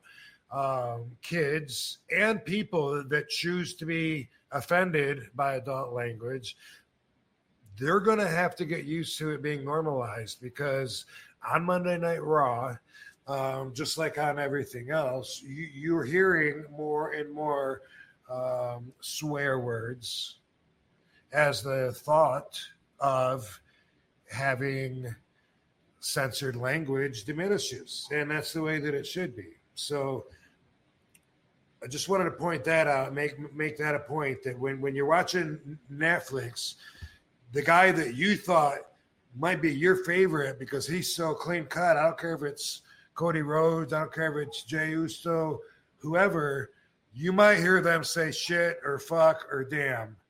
And I'm just warning you.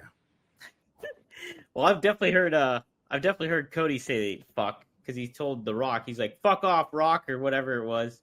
I think that was at Elimination Chamber.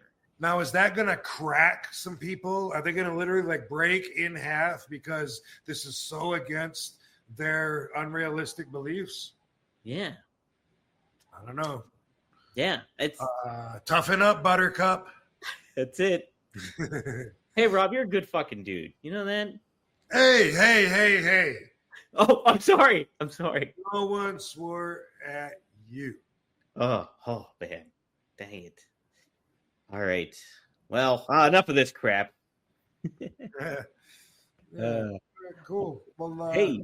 Yo. This was a good one. A lot of people are saying, Frankie says, Dom, I think this is the best episode I've watched. Positive flow.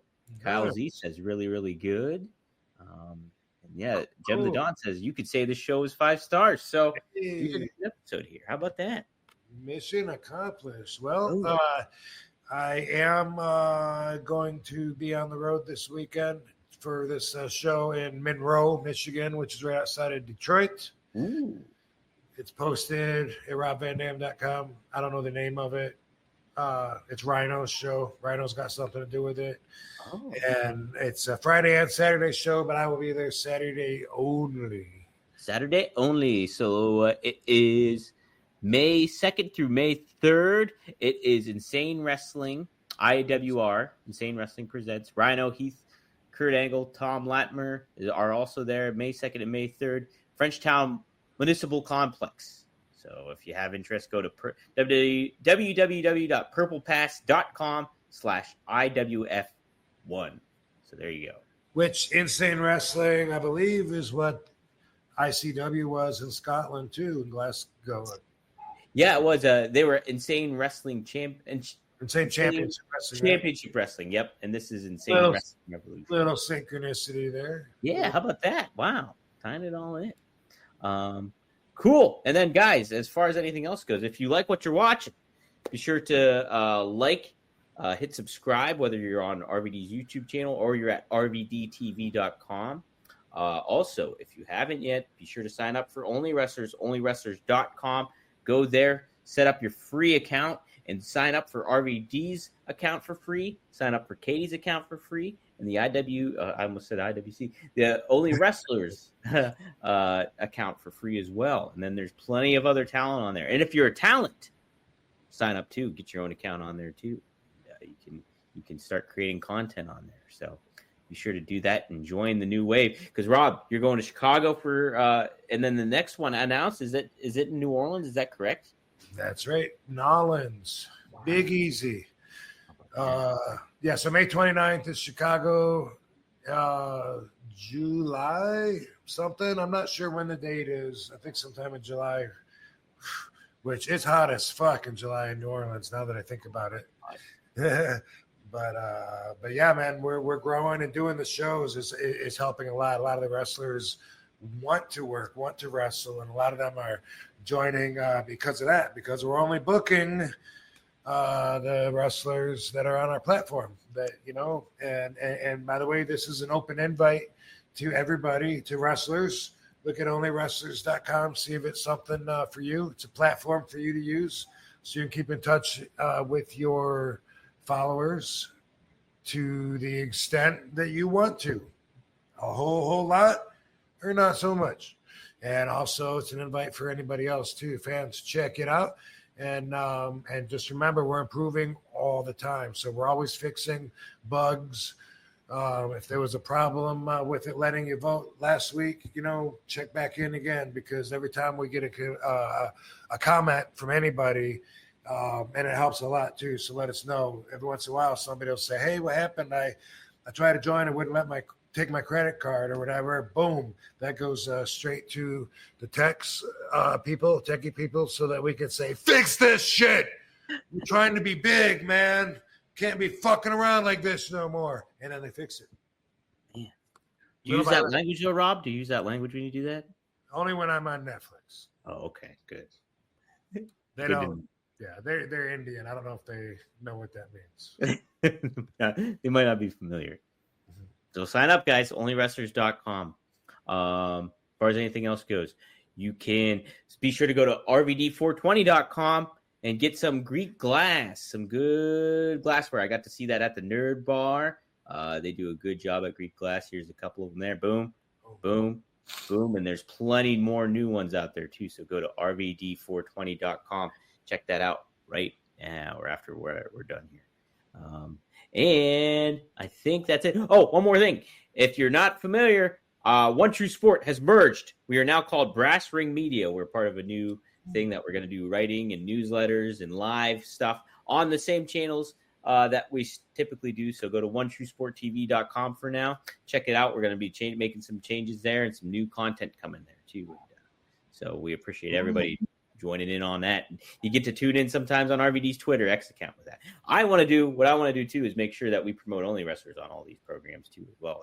So get the word out about it a little bit. So. Fuck yeah. And we're adding new features, but I think it's